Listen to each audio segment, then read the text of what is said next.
Hello, welcome along to a mixed martial arts conversation for Sky Sports in association with Bellator returning in the early hours of Saturday morning, live on Sky Sports from Connecticut. It is Ricky Bandejas up against Sergio Pettis in the main event at the Mohegan Sun Resort in the state of Connecticut. I'm very pleased to say that Bellator MMA President Scott Coker has taken time out from the considerable preparations to join us here at Sky Sports to preview the night that's been some time in the making. Scott, appreciate your time. Just what have you been going through? What are your emotions? What has this process been like?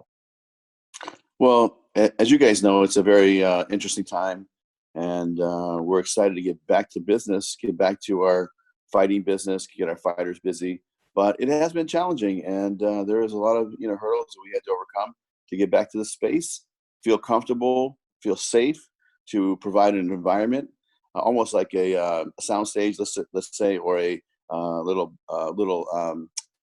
atmosphere where basically the fighters feel safe, the staff feels safe, the production feels safe, and I finally feel like we got to that place and we're ready to go this Friday night.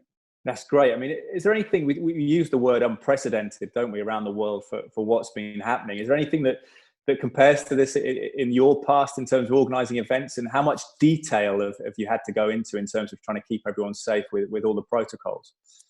I'll tell you, if you would have asked me a year ago this would have happened, I would have never believed it. It's really been an unbelievable time to see the whole world basically shut down, right? And at first I was like, okay, this is going to pass, and a couple months, and then it's just gone on and on and on and on. And I think that, they're saying that by the end of the year, they might have some light at the end of the tunnel with some vaccines and that sort of thing, and which would be great.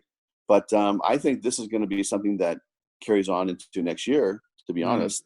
And we might be in this closed environment, for the next, let's say not just the next 3 months, which we have booked, but it might be until December, because I just don't think fans are going to come out and, and feel safe in an environment where they're, have all these people around them watching a sporting event, being so close proximity.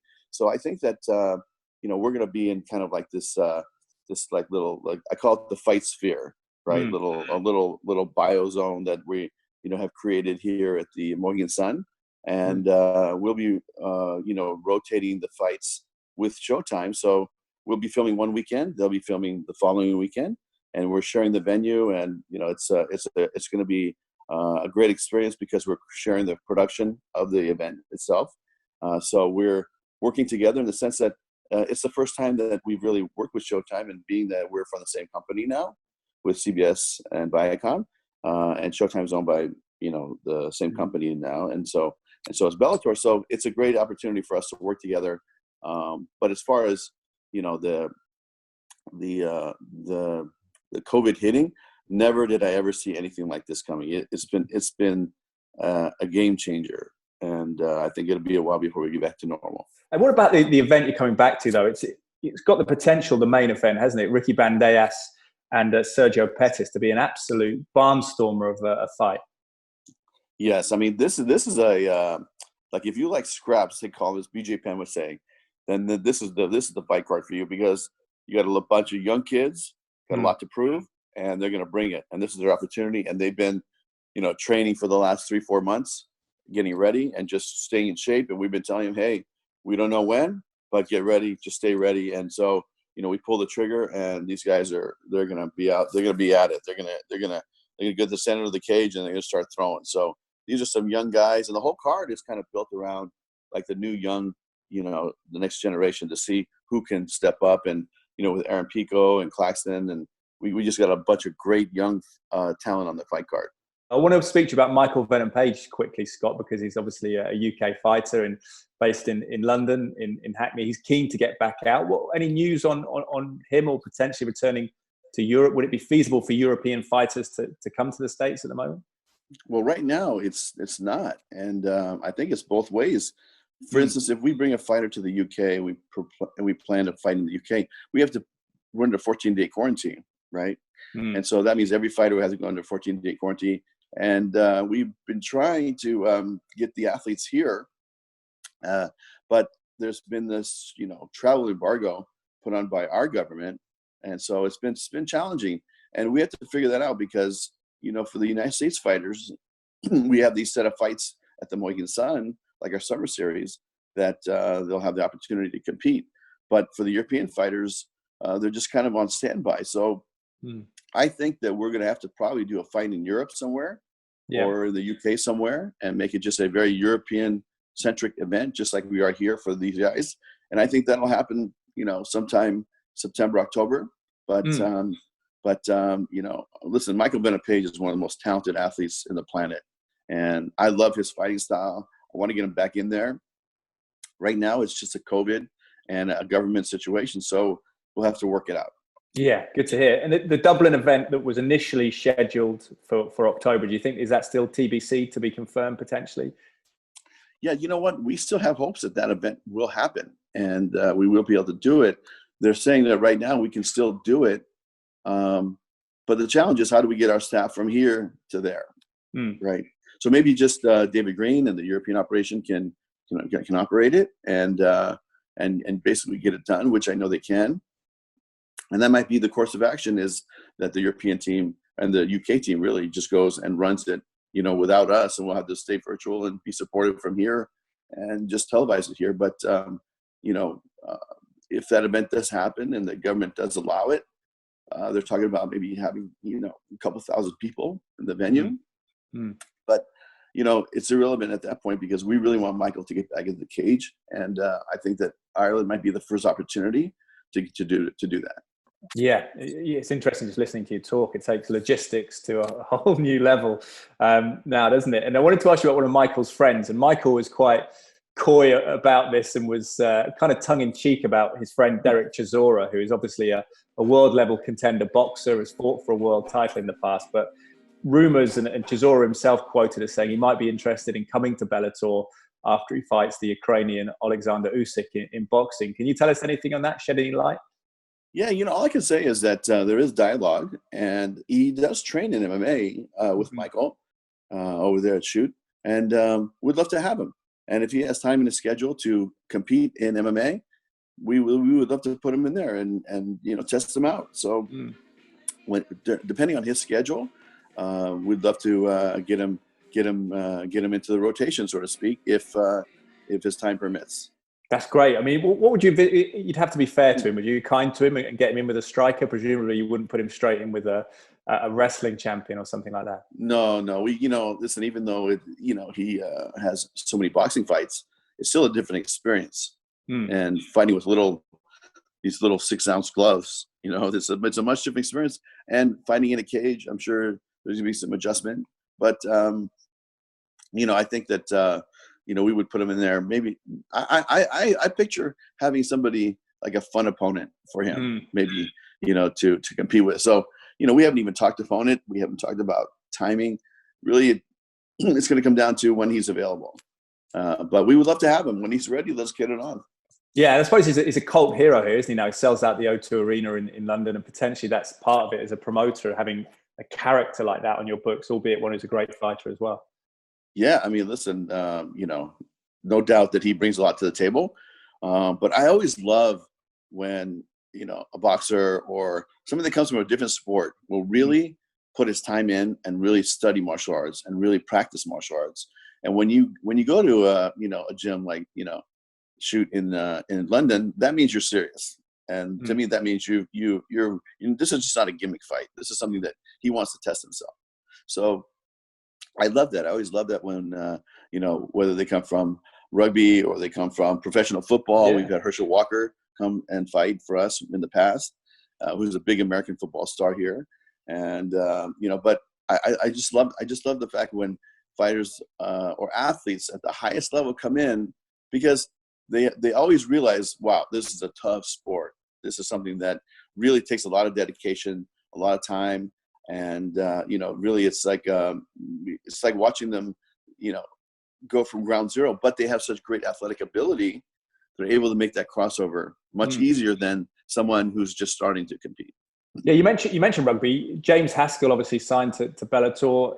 Has this made his situation more difficult, the inability to maybe train over the past few months in terms of getting his MMA skills together? Yeah, you know what? I'm not sure how much he's training right now because it's it's a COVID world right now. So it's a shame because we were ready to book him and to get going, and then this COVID thing hit. So we have to regroup with him once we get our company regrouped as far as finding a European date and getting European fights on the date. European dates busy, like getting our fighters busy.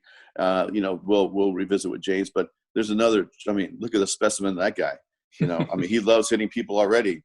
So, to him, this is a natural progression. But there is still a learning process. And what I loved about him was the same thing was, here's a guy that goes to one of the most serious gyms, most credited gyms in the world, actually, and is really taking it seriously.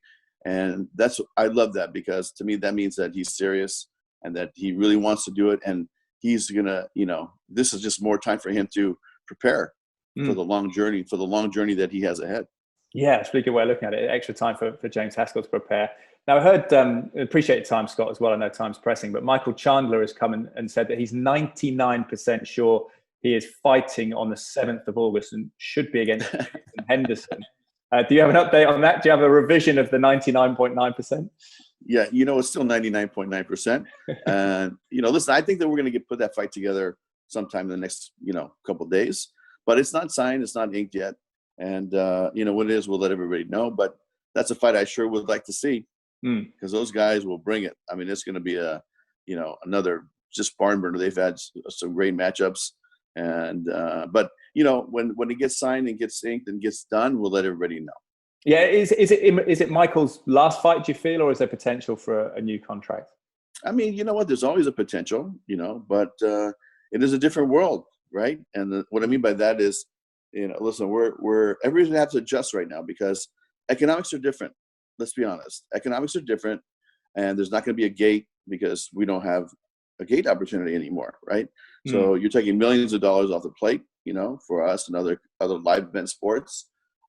So there's going to have to be an adjustment. And Michael has been, a great ambassador for Bellator.